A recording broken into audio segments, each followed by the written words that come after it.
Hey everyone, welcome to A Glimpse into My Moment. I thought it would be wise to perhaps jot down some feelings with you guys after yesterday's podcast. Yesterday's podcast was, as described by my therapist, like, those movies that they're really intense, they're really raw, really emotional, really getting to you at a level that you just don't think that you can allow in your door.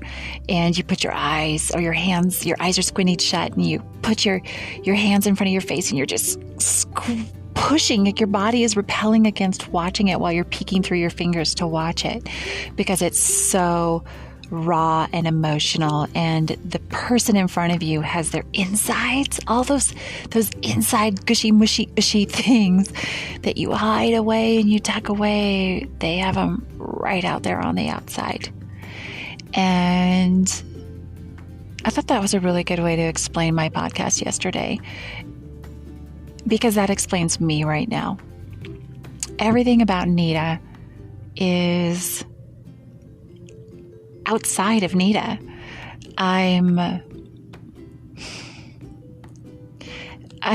learning so much. Everybody knows that I'm learning who I am and all of the baggage that comes with that. But when my trauma brain is overthinking, overanalyzing, reacting to that lava, the hot Thunder Egg lava rocks flying across the valley that are landing and hitting me, and they're taking me all the way back to spaces that were never healed. And that was an interesting thing that I learned at therapy today, that the things that are popping up from my childhood, from my earlier years in my marriage where I had my feelings hurt recently, like this week, it isn't because there's any connection to the person I'm divorcing. It is literally because these hurts that happened along the course of my life, along my journey, never got fixed. I never had the opportunity to fully grieve in those spaces for whatever the cause at that moment might have been. It's less important figuring out that than it is to simply figure out what is making me feel that way, and what specific thing am I feeling around it. I actually wrote it down in my journal. Let me get my journal real quick and flip to the right page. And it says, "What does this remind me of?" ? So when those grief moments are slamming into me, and it is fast and furious when it's happening. There's no way to explain it other than if you are standing in a hailstorm, and the hailstorm, everybody might not know what thunder eggs are, but so I'm switching my analogy because I'm kind of dorky that way. But if you're standing in a hailstorm, and instead of it being cold and icy, it's red hot and it's burning you, every piece of hail that hits you. And these aren't tiny little pieces of hail. These are nuggets. These are chunky nuggets. In fact, there is a video on my Instagram and my Facebook personal pages that show some hail that I luckily drove into after it had already fallen from the sky, or it would have really damaged my car. But it was really quite an amazing adventure to find hail the size of a half an inch to an inch of crust, perfectly round and everywhere. It was hard to walk. There was so much. So check that out on my pages. Just scroll back a ways, and you'll find those. It's a really interesting phenomenon. But imagine if those falling out of the sky is hitting you everywhere, and they're burning hot and they're literally scorching you. That is what my trauma brain has been feeling like. And it isn't as much PTSD as I thought it was. It is unresolved grief. And because I'm all raw in this trauma brain, like everybody in Southern Oregon is, and across the state of Oregon, many fires have happened. There's been a lot of devastation. It opened up that trauma for all of us.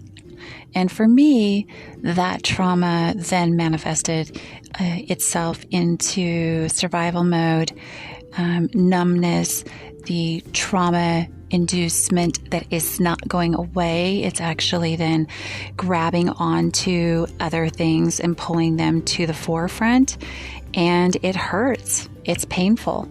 It mentally hurts, but it also manifests in physical pain. Let's pause here for just a moment.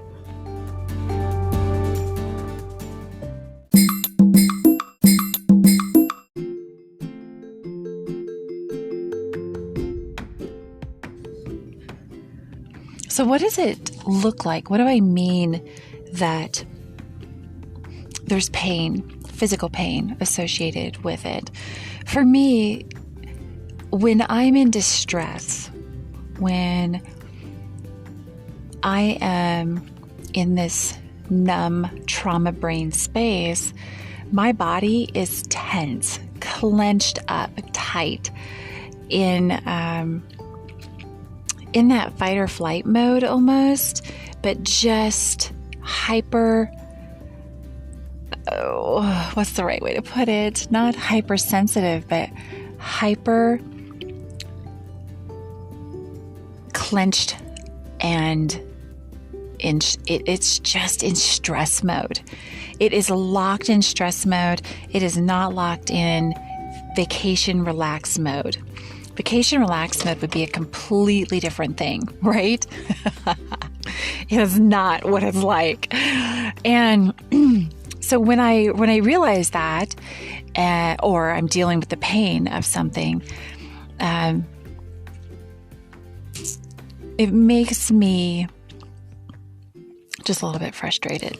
Just a little bit frustrated to know that you're inducing pain through processing or not processing mental health, emotional issues. For me, it's the emotional issues right now. And those are affecting me just as though I were falling off a cliff with PTSD. So my sum up, I suppose, on my therapy visit and pushing publish yesterday was that it was 110 billion% the right decision for me, because that episode was 110% for Anita. That episode on grieving was so intensely honest me.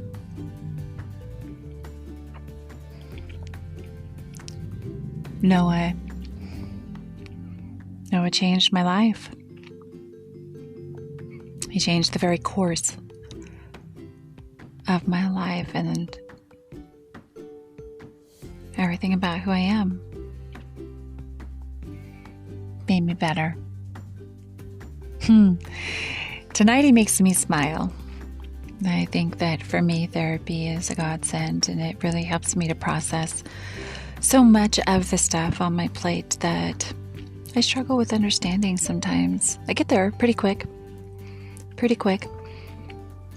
I have a very skilled therapist. But sometimes it's a little bit hard, like last night. In 18 years, Isaiah's going to be 18. Noah's going to be in his heaven date for 18 years. Just a weird space to be. No parent should outlive their children. It's not how it's supposed to happen. But in the end, it's exactly how it's supposed to happen.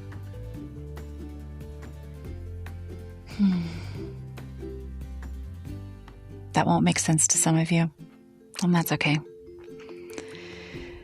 It makes sense to me, and I know it to be my truth.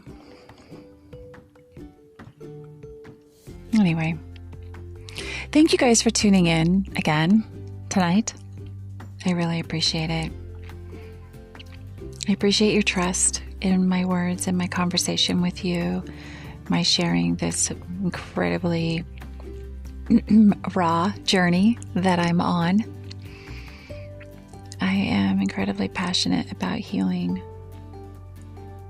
and never repeating those spaces again. The spaces where the quicksand is pulling me under.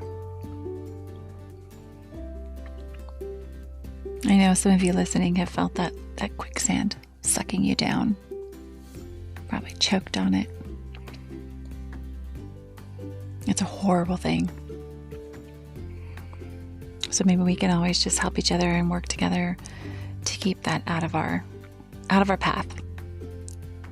Right? Because once you drag yourself out of the quicksand and you're laying sprawled out, spreading your weight across it on the top of the quicksand, knowing that it wants to eat you alive still, and you're belly crawling across it, you never want to go back.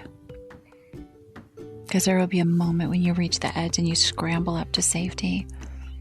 And the safety, the solid ground, the footing, feeling the tornado winds of rage and hate and self-loathing, not always somebody else.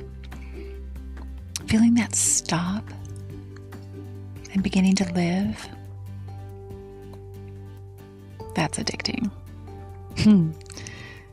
Getting to live, getting to make decisions, getting to find out your favorite color. Those are pretty good things. Anyway, thank you guys. I really appreciate you bearing with me through my grief, through my healing, and through this episode. Once again, it's a glimpse into my moment. Have a safe and healthy night. I'll talk to you guys soon.